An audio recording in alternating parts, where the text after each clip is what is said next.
all angles. But first, let's take a look at Yendi's moment on Monday. The beautiful 24-year-old Yendi Phillips was selected first runner-up to Miss Mexico. Yendi also fared well in the defining moment of the Miss Universe competition. Some countries still practice the death penalty. Is it acceptable, and why? Good evening, Las Vegas. Good evening, judges. I believe that life is a gift given by only one ultimate creator. And I believe that none of us as humans have the right to take a life. And I believe that we, as mere beings of the earth, have no right to control what it is that only one person can control, and that is God. Thank you. Thank you, Jamaica. Her response gained the support of the crowd and Jamaican supporters who waved the black, green and gold colors proudly.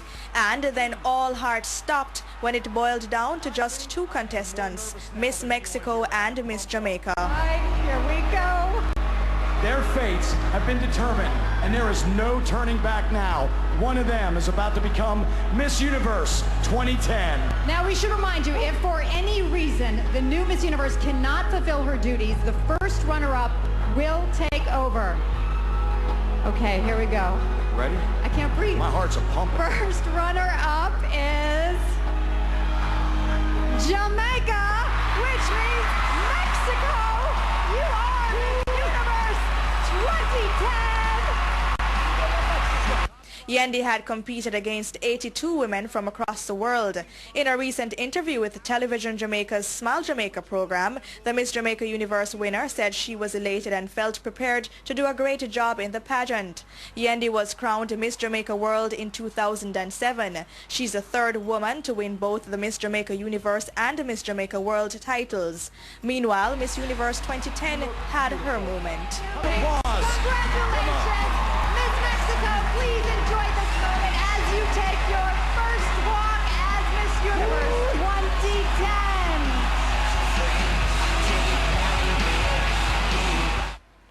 Miss Philippines secured the fourth runner place, while Miss Ukraine and Miss Australia won third and second runners-up, respectively. Donnell Christian, TVJ News. And you know, while that was playing, I was watching the faces of our guests, and it was almost like y'all are reliving it. Yeah, really enjoying it. Kings Cooper, let me start out with you. That issue of the question, how important is the question, really, that final question? It's very important. At that point, it almost determines who wins. I say almost because there are still other factors. Like what? Well, I mean, you know, they're always going to go for the total package. They're always going to be looking at total look. But that question is what is in the minds of the judges at that particular point the most.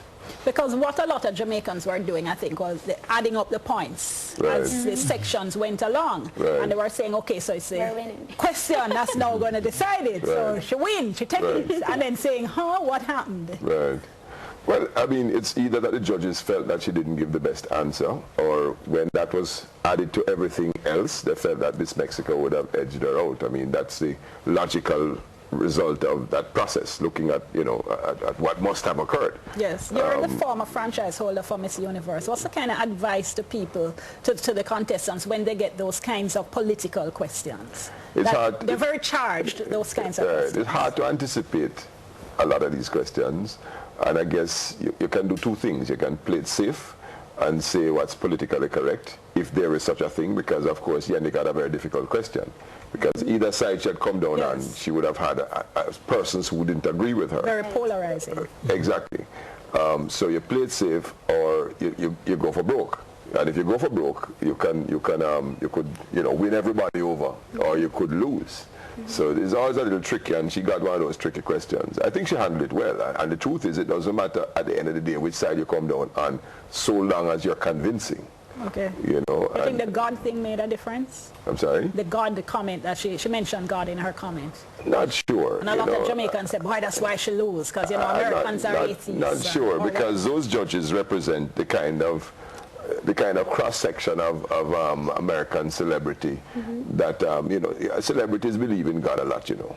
Because when you become so successful, It's usually thinking, well, you know, I'm blessed. It's divine intervention. So I generally find that if you think about it, all the major stars tend to always be talking about God's blessings and how blessed they are, because how can you explain being the one out of millions and millions, you know?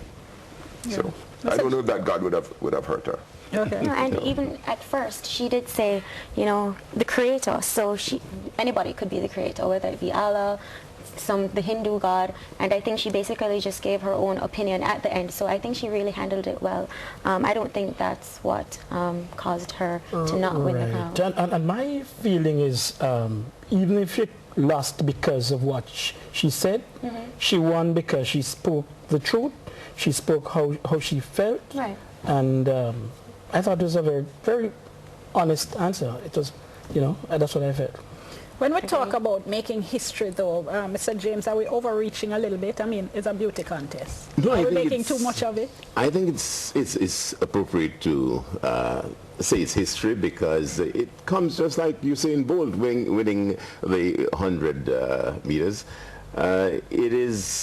It is history because some of these countries like Venezuela, Mexico, and England, they take these countries very seriously. The people get really behind it.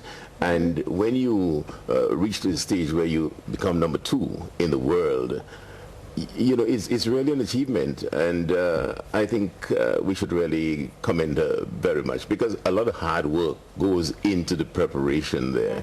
You know, Yendi, I know she's a very hard worker and did quite a lot to reach that level in the international contest. In Yendi's case, she came second, which has never been done. So I guess it's history in that sense. From that sense. But when we start comparing that to Usain Bolt, I mean, isn't that a little way out there? You're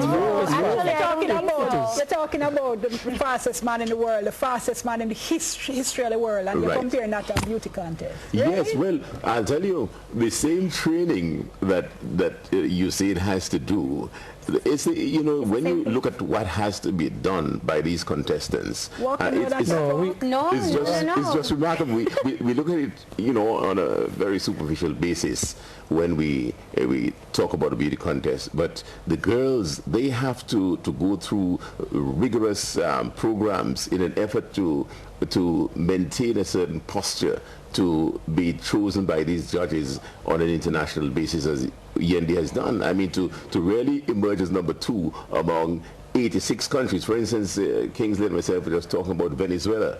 How they take this thing seriously. They have a cadre of people who really mold their contestants to get on the international scene. And in Jamaica, we haven't been doing that as well as Venezuela. And to imagine we still reach such high levels internationally, it's commendable and historical. 2 quick points. I see the skepticism on your face. That's why you're laughing at me. I don't see you laughing at me. No, but I tend to agree with you a little bit. It's not history on quite the same level. It is not. As Usain Bolt. That's stretching. Really stretching. Doing what he's done. Right. But it should be remembered that when something like this occurs, the value it has for a country like Jamaica is immense. I mean, the viewership is huge across the globe.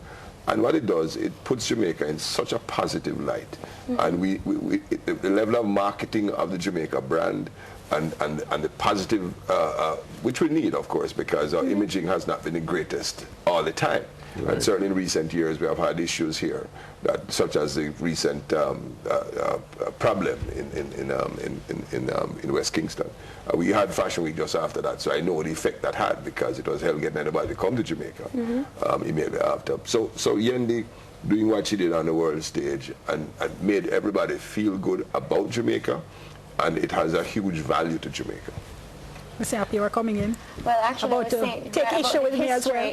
Yes, because I do believe it's okay, it's 100% okay for us to say that, you know, we made history, because Miss Jamaica, you know, it's a national event and it's an international event, and as Mr. Cooper says, it has a huge viewership, and so people get to see Jamaica, as he said, in a positive light, which is exactly what I was going to say. So yeah, but whereas I'm agreeing that whatever that is positive that we do well in, it's going to be great for Jamaica. Right. I take issue with stretching it to comparing, for example, with Usain Bolt's victory. And we must remember that no matter how we put it, a great part of that, it's about some physical, natural things.